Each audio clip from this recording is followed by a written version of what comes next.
Hey guys, kung meron kang 4,000 na budget para sa isang smartphone, ito po yung 5 smartphone para sa inyo guys na sa tingin ko maganda pong bilhin ngayon. Una, ito si Tecno Spark Go 1. Para sa may less than 4,000 na presyo niya, is naka-Unisoc T615 po siya na processor. Naka 120Hz sa refresh rate na display, at isa rin to sa pinakamagandang camera na makukuha natin sa mga budget phone po ngayon. Kung Infinix naman guys ang gusto natin, itong si Infinix Smart 9 po ang pinaka-recommend ko sa inyo. Halos magkamukha po sila ng specs, pero magkaiba po sila sa may processor. Pero pagdating sa may display guys, parehas po sila naka-punch-hole at sa may presyo po nila is halos same lang po sila na less than 4,000 lang din po.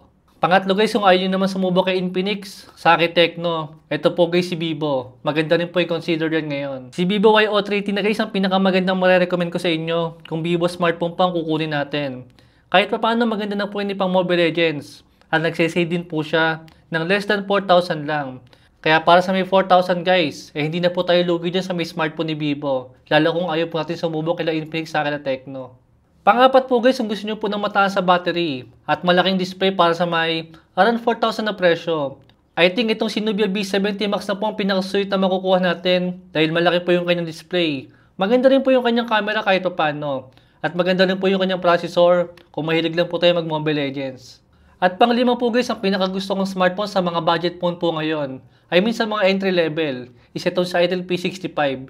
Even yung paparating po guys sa Itel P70, still mas maganda pa rin po yung specs ng last year model po na to.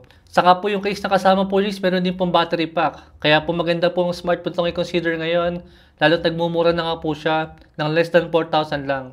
Lahat po guys ng smartphone na yan, is meron po tayong link yan. Thanks for watching.